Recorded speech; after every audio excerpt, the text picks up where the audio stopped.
Hello all, in this video I will discuss numerical on impulse and reaction turbines. Here is a problem on reaction turbine, that is Parsons reaction turbine. Kindly pay attention. In a Parsons reaction turbine, the rotor of 1 meter diameter runs at 300 rpm. Means यहाँ पे हमें rotor का diameter दिया गया question में and RPM of the rotor 3000 RPM means हमें N की value पता है. Determine the isentropic enthalpy drop in the stage considering stage efficiency of 80%. Means stage efficiency दी गई है. रो ब्लेड स्पीड रेशियो हमें यहाँ पे दिया गया है 0.7. Now blade outlet angle equals to 20 degree. तो यहाँ पे ब्लेड स्पीड रेशियो दिया गया है और blade outlet angle that is 20 degree. Means blade के जो आउटलेट का एंगल है बीटा 2 ये हमें पता है यहाँ पे 20 डिग्री है. नाउ इस प्रॉब्लम को देखें यहाँ पे, तो जो प्रॉब्लम में जो पूछा गया हमें isentropic enthalpy drop. Means isentropic enthalpy drop कहाँ पे मिल सकता है.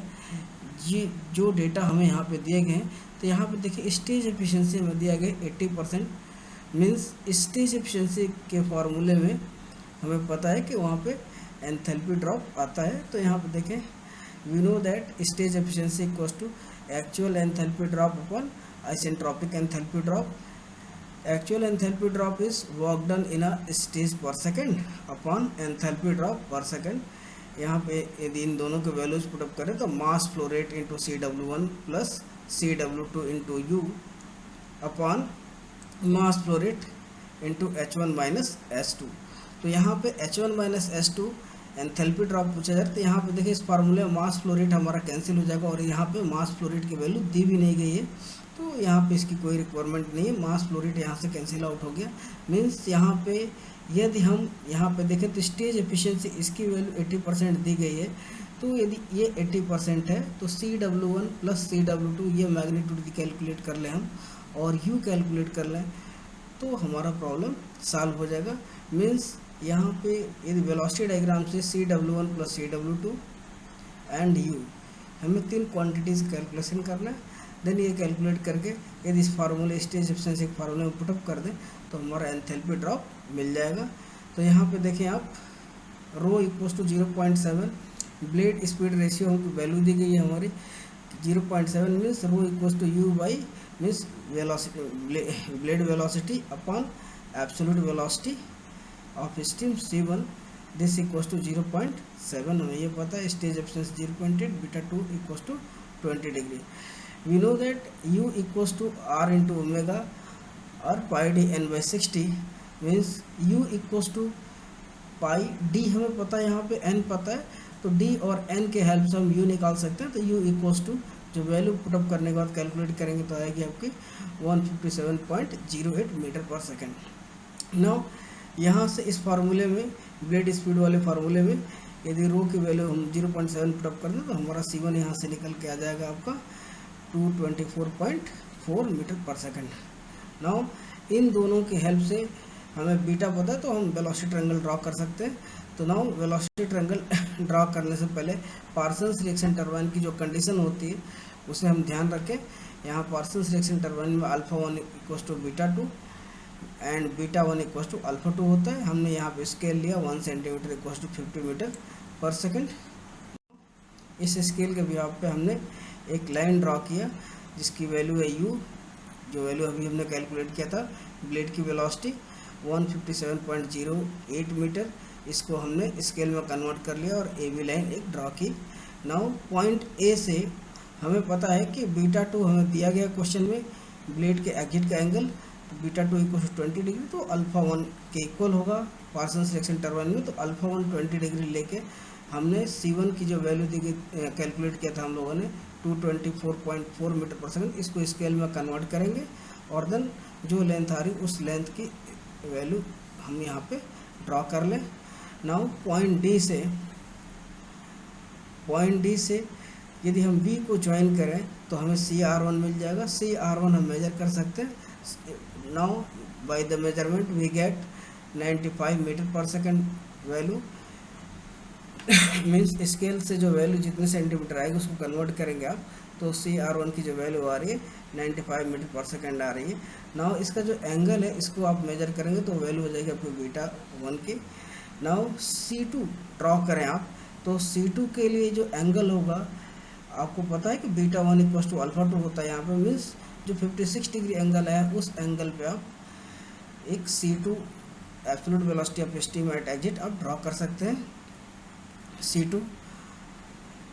Now also we can draw EV line, means α2 आपको पता है यहाँ पे α2 इक्वल टू β1, तो α2 एंगल पे आप β1 के बराबर मैग्नीट्यूड लेके 20 डिग्री पे आप इसे ड्रॉ करेंगे तो ये दोनों एक दूसरे को, मीन्स ये जो लाइन है और ये जो लाइन है ये दोनों एक दूसरे को इंटरसेक्ट करेंगे पॉइंट E पे।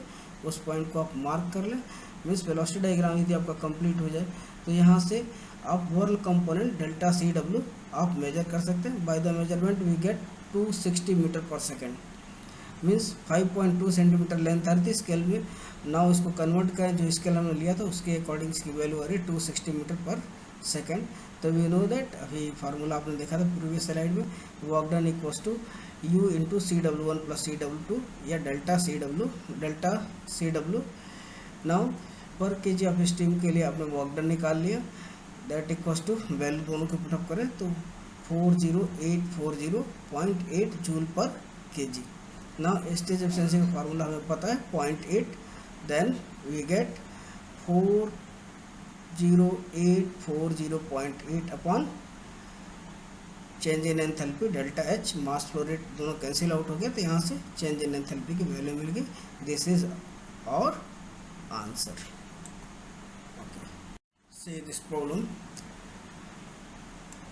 A D-level turbine means simple impulse turbine, runs with steam supplied at 16 bar 250 degree Celsius. Means जो स्टीम नोजल के इनलेट पे है उसकी क्वालिटी दे दी गई है, प्रेशर आपका 16 बार है और टेम्परेचर आपका 250 डिग्री सेल्सियस है। Means with the help of steam table of 16 bar 250 degree Celsius पे स्टीम की जो क्वालिटी है, जो एंथैल्पी है, जो एंट्रोपी है, ये हम कैलकुलेट कर सकते हैं। Now the nozzle efficiency is 90%, means previous discuss हो चुका है नोजल एफिशिएंसी का फार्मूला। तो यहाँ पे नोजल एफिशिएंसी का जो फार्मूला होता है इसके according this equals to half m.c1 square upon m.h0 minus h1। Nought represent करता है नोजल के इनलेट को और एग्जिट को हम 1 से रिप्रेजेंट किए थे, उसके अकॉर्डिंग ये फार्मूला फॉर्म हुआ है। तो यहाँ पे नोजल की एफिशिएंसी आपकी दे दी गई है 90%, मीन्स दिस इक्वल्स टू 90%। और आप स्टीम की जो इनलेट पे एंथैल्पी है, यदि H0 देखें तो H0 आप यहाँ से कैलकुलेट कर सकते हैं, तो H0 आपको मिल जाएगा। Now blade velocity coefficient is 0.98, means blade velocity coefficient means CR2 by CR1, means CR2 और CR1 का जो रेशियो है दैट इज 0.98। मैकेनिकल एफिशिएंसी का फार्मूला पहले डिस्कस हो चुका है, this equals to 95%। Nozzle angle is α1 15 degree, symmetrical blades with 30 degree, means β1 equals to β2 equals to 30 degree. तो β1 β2 और α1 हमें पता है। Main diameter of wheel is 80 centimetre, diameter of wheel पता है। Back pressure is 0.15 bar, means जो nozzle के exit पे प्रेशर है that is 0.15 bar, means nozzle के एग्जिट पे प्रेशर पता है तो नोजल के एग्जिट पे हम एंथैल्पी कैलकुलेट कर सकते हैं। नाउ कैलकुलेट क्या करना है हमें, तो determine the speed of rotation, the steam consumption per bhp hour, the stage efficiency, the percentage energy loss at exit। तो यहाँ पे जो बेसिक स्टीम टेबल के थ्रू आप 16 बार टू 50 डिग्री सेल्सियस पे एंथैल्पी आप स्टीम टेबल से नोट कर लेंगे। उसी के बिहाफ पे, उसी पैरामीटर के बिहाफ पे आप एंट्रोपी भी नोट कर लेंगे। नाउ इस एंथैल्पी और इस एंट्रोपी से हमें पता है कि नोजल में जो स्टीम का एक्सपांसन होता है वो आइसेंट्रोपिक होता है। मीन्स नोजल के एग्जिट को यदि 1 से रिप्रेजेंट करें तो नोजल के एग्जिट में जो एंट्रोपी होगी S1 that will be equals to S0। तो दोनों की एंट्रोपी सेम होगी और यहाँ से आपको एंट्रोपी मिल चुका है 6.6732। मीन्स ये वैल्यू आपने यहाँ पुटअप किया। नाउ जो बेसिक फार्मूला होता है हमारा ड्राइनेस फ्रैक्शन कैलकुलेशन का, तो ड्राइनेस फ्रैक्शन के लिए हम यहाँ पे फार्मूला यूज़ कर सकते हैं कि entropy at exit equals to SF plus X into SFG। तो X1 आपको मिल जाएगा और यहाँ पे S1 की वैल्यू ऑलरेडी S0 के बराबर होगी, तो आप यहाँ पुटअप कर दिए। SF और SFG इन दोनों के वैल्यू 0.15 बार पे आप स्टीम टेबल के थ्रू पुटअप कर लेंगे। यहाँ से X1 आपको मिल जाएगा। Now enthalpy H1 equals to we know that HF plus X into HFG। H1 equals to 225.94 plus 0.8159, this is dryness fraction, and 2373.1 is enthalpy HFG. Therefore we get H1 equals to 2162.15 kilojoule पर KG. Now इसके through आप enthalpy drop calculate कर सकते हैं। तो enthalpy drop के लिए आपको जो H0 माइनस H1 मीन्स यहाँ पे H1 आपको मिल चुका है, H0 आपको मिल चुका है, तो यहाँ से एंथैल्पी का जो चेंज है that will be equals to 757.05। इसके थ्रू आप C1 velocity of steam calculate कर सकते हैं। यदि नोजल की एफिशिएंसी यहाँ पे दी गई है 90% है, तो यहाँ पे 0.9 equals to half m dot C1 square upon m dot. तो m.डॉट से m.डॉट कैंसिल हो गया, ये हाफ इसके साथ मल्टीप्लाई हो जाएगा। तो यहाँ से आप C1 की वैल्यू गेट कर सकते हैं। Then we get C1 equals to 1167.34 metre पर सेकेंड। नाउ यहाँ पे दिया गया है alpha 1 nozzle angle 15 degree, beta 1 beta 2 equals to 30 degree. तो यहाँ से CR2/CR1 ये फार्मूला हमें बेसिक पता है 0.98। तो इस सब के हेल्प से हमने एक स्केल लिया 1 सेंटीमीटर इक्वल्स टू 100 मीटर पर सेकेंड। नाउ हम इस with the help of all given parameters आप वेलोसिटी डायग्राम ड्रॉ कर सकते हैं। यहाँ पे वेलोसिटी डायग्राम ड्रॉ करने के बाद आप सारे पैरामीटर्स को मेजर कर सकते हैं। तो यहाँ से आपको जो पैरामीटर्स मिलेंगे, यहाँ से CR1 मिल सकता है, देन U, देन CR2 मिल सकता है। CR1 और CR2 के रिलेशन से K equals to CR2/CR1, K equals to 0.98, तो CR2 आपको मिल जाएगा यहाँ से। नाउ वेलोसिटी डायग्राम में जो हॉरिजॉन्टल एक्सिस पे जो लेंथ आपकी होगी GF, इसको मेजर करेंगे, that is total change in whirl component, जो delta CW that is CW1 plus CW2 ये मिल जाएगा आपको। नाउ C2 भी आप मेजर कर सकते हैं।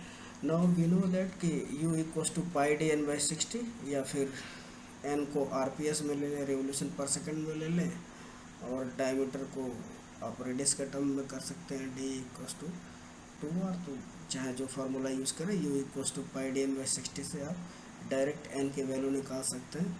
तो N की वैल्यू निकल गई, that is speed of rotation N मिल जाएगा आपको। सेकंड पैरामीटर आपको आ गया। नाउ आप वर्क डन का फार्मूला जानते हैं, work done per KG of steam mass flow rate यदि आप हटा दें तो U equals to W equals to U into CW1 plus CW2। यहाँ से वेलोसिटी डायग्राम से आपको ये मिल जाएगा delta CW that is CW1 plus CW2, और U आप पहले ही कैलकुलेट कर चुके हैं। तो यहाँ से आपको work done per second that is power in watt मिल जाएगा। यदि आप U और डेल्टा CW को किलोवाट में कन्वर्ट कर लें तो यहाँ से किलोवाट पर केजी, इस 1 kg के लिए पावर मिल जाएगा आपको। देन इसको 1 horse power equals to kilowatt में आप फार्मूला ही जानते हैं हम, तो इस फार्मूले के हेल्प से टोटल कितने हॉर्स पावर होंगे ये कैलकुलेट कर सकते हैं। नाउ मैकेनिकल एफिशिएंसी का फार्मूला हमें पता है, by using mechanical efficiency formula BHP can be obtain. तो BHP इक्वल्स टू हम बोल सकते हैं कि आइडियल और ब्रेक पावर इन दोनों का रेशियो आपका मैकेनिकल एफिशिएंसी होता है। तो mechanical efficiency equals to brake power that is work done by the steam, और आपका जो BHP होता है तो BHP upon work done per kg of steam. तो BHP upon this value equals to आपका मैकेनिकल एफिशिएंसी होता है। तो यहाँ से आपको मिल जाएगा BHP की वैल्यू आ गई हार्स पावर में, क्योंकि आपने जो वर्क डन था स्टीम का, work done by the steam, आपने ये हार्स पावर में कैलकुलेट किया, तो ये कैलकुलेशन हो गया आपका। नाउ इसके through steam consumption per hour निकाल सकते हैं। तो 3600 अपन दिस वैल्यू, तो आपको कितने kg स्टीम रिक्वायर्ड होगा ये निकल जाएगा।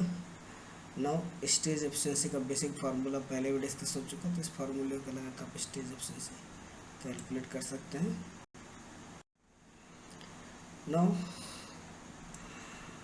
We know that loss at turbine exit per kg of steam this equals to means जिस वेलोसिटी से स्टीम हमारी नोजल ब्लेड से बाहर निकले उतनी एनर्जी हमारी लॉस कर रही है। यदि पर kg लें तो हमारा मास हट जाएगा, तो C2²/2, अदरवाइज C2²/2 m हट गया आपका। तो यहाँ से जो एनर्जी लॉस कर रही है एग्जिट पे ये वैल्यू आपको मिल जाएगी। तो परसेंटेज लॉस आप निकाल सकते हैं, this is percentage loss. Okay.